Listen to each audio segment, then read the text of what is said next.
Hello po, magandang tanghali para sa inyong lahat and welcome sa ating Midday Boost program. Ngayon pong araw ng Monday and panibagong week at nasa final week na po tayo ng ating 21 days fast of Daniel. At ito na rin po yung week na kung saan pine-prepare na natin yung sarili natin para this coming Sunday, yung Day of Pentecost.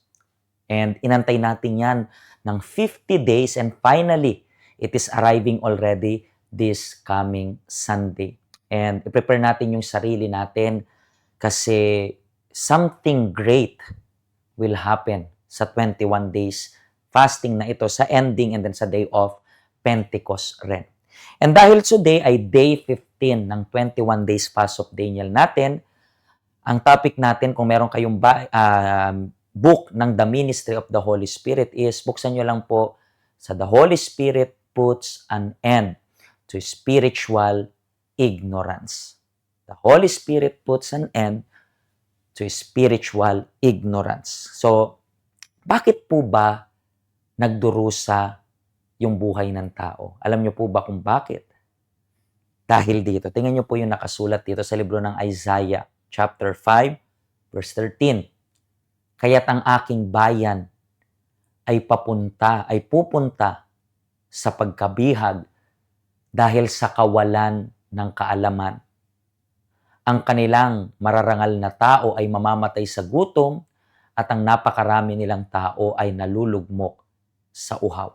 So, interesting kahit marangal yung tao, pero dahil kulang sila sa kaalaman sa Diyos, magsasuffer sila. And makikita po natin yan. Kapag kayo po na medyo matagal na sa church, just check kung paano po yung buhay ninyo before. Just check, just make a comparison kung kamusta po yung buhay ninyo before and then after. Makikita nyo po na napaka-ignorante natin spiritually. Napaka-ignorante. Marami tayong mga ginawa. Sorry for my term, pero marami tayong mga times na nagpakahangal tayo, nagpakabobo tayo sa paggawa ng decision na up until now, inaani natin yung mga consequences na yun. Pero interesting kasi wala tayong pinag-aralan. Karamihan sa atin, hindi tayo nakapagtapos ng kolehiyo, hindi tayo nakapagtapos na meron tayong PhD sa ating mga pangalan. Pero nung natanggap natin yung salita ng Diyos, yung natanggap natin yung Espiritu ng Diyos, tayo pa rin yan. Yung walang pinag-aralan, pero yung mindset natin, kakaiba. And sabi pa po dito sa book ng Hosea, napapahamak ang aking mga mamamayan dahil kulang ang kaalaman nila tungkol sa akin. Sapagkat kayo mismong mga pare ay tinanggihan ang kaalamang ito, kaya tinanggihan ko rin kayo bilang mga pari ko. Kinalimutan ninyo ang kautusan ko, kaya kalilimutan ko rin ang mga anak ninyo. So sa first part, nakasulat, napapahamak ang aking mamamayan dahil kulang ang kaalaman nila tungkol sa akin. So dito po, sa final week na ito, ano po yung magiging prayer natin sa tubig rin ninyo? Makilala pa yung Diyos. Nagsasuffer tayo, hindi dahil kulang yung kaalaman natin sa bagay-bagay. Kasi meron ng internet ngayon. Mag-search ka lang, whatever you want, whatever you need, nandyan sa internet yung information. But still, even though we are living in the age of full of information, you still suffer. You know why? Kasi you are lacking knowledge naman sa Panginoon. Hindi mo kilala yung Diyos. Tingnan mo po itong testimony ito. Makikita nyo po yung before and after. Bakit? Kasi the moment na nakilala niya yung Diyos, siya pa rin yan. Pero still, kahit siya pa rin yung same body, pero nagbago na yung isip. Bakit? She has received the Holy Spirit. Panoorin nyo po itong testimony and prepare nyo po yung tubig for prayer. When I was very young, my parents separated and I grew up moving between different relatives' homes. During that time, I was molested by my stepfather. I never told anyone. I keep it buried inside me for many years. At 21, while in college, I became pregnant. I felt ashamed as my boyfriend didn't acknowledge the pregnancy, so I tried to terminate it. but failed. So I had my daughter, but worried that she would carry the same of being illegitimate. I agreed to marry her father. With time, he became involved in drugs. One day, after being away for a week, I returned home to find him drunk and high. He beat me so severely that I couldn't stand for 2 weeks. That was when I decided to escape. I carefully planned it and ran away with my child. Because he threatened to kill me and take my daughter if he found me, I forced to go abroad. After 15 years of separation, I fell into pattern of unhealthy relationship with both men and women. I hurt others, betrayed trust, and carried deep hatred and grudges. At one point, I was so consumed by anger that I was even asked my cousin to kill my ex-boyfriend, but he refused. Later, I entered more serious same-sex relationship. I wanted to leave, but I stayed because I had become financially dependent. She came to Hong Kong first and helped me follow a year. But after 5 years, she lost her job and could not return. That was when everything collapsed for me. I felt completely alone, and on my days off, I would isolate myself in my room, overwhelmed by my thoughts. During this time, I was suffering from depression and suicidal thoughts.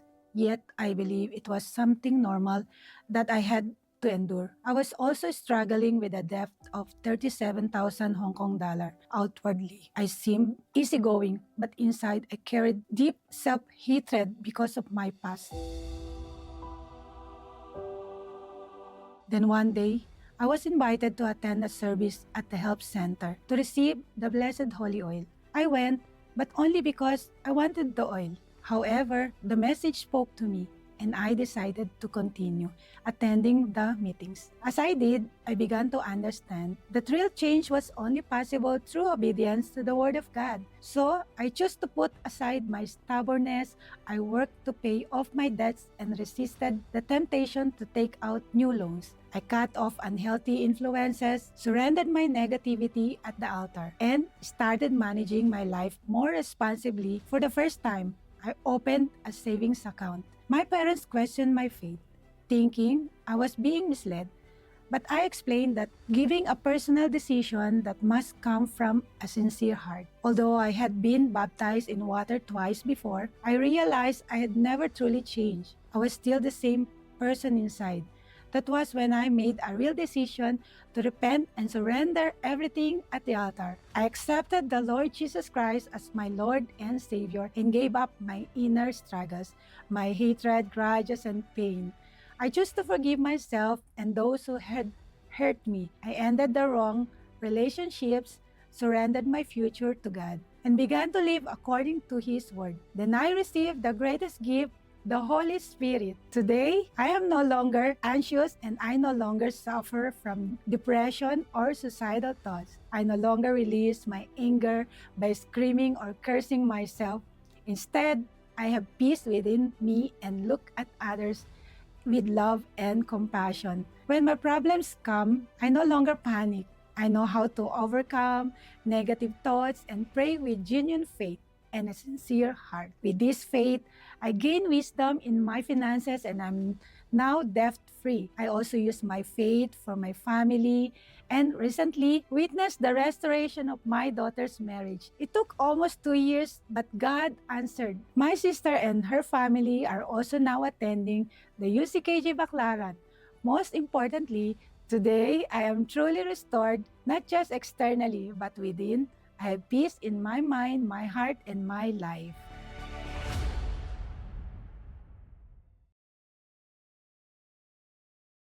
And makita po natin sa testimonying ito yung before and after.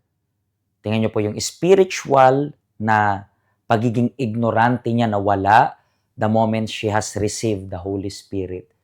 So tandaan nyo po, nagsasuffer tayo because of lack of knowledge natin sa Panginoon. Kaya nga po hawakan nyo po yung tubig ninyo and we are going to ask God, Panginoon, gusto ka naming mas makilala pa ng lubusan. Okay? Please, ipikit nyo po yung mata ninyo and let's make our prayer. Panginoon, we are in the final week of the 21 days fast of Daniel, in which ginagawa namin yung lahat ng makakaya namin para mas makilala ka ng lubusan. Kung meron man naka-break ng 21 days nila, and today, ito yung final week na sinisimula nila, really, na napakaseryoso.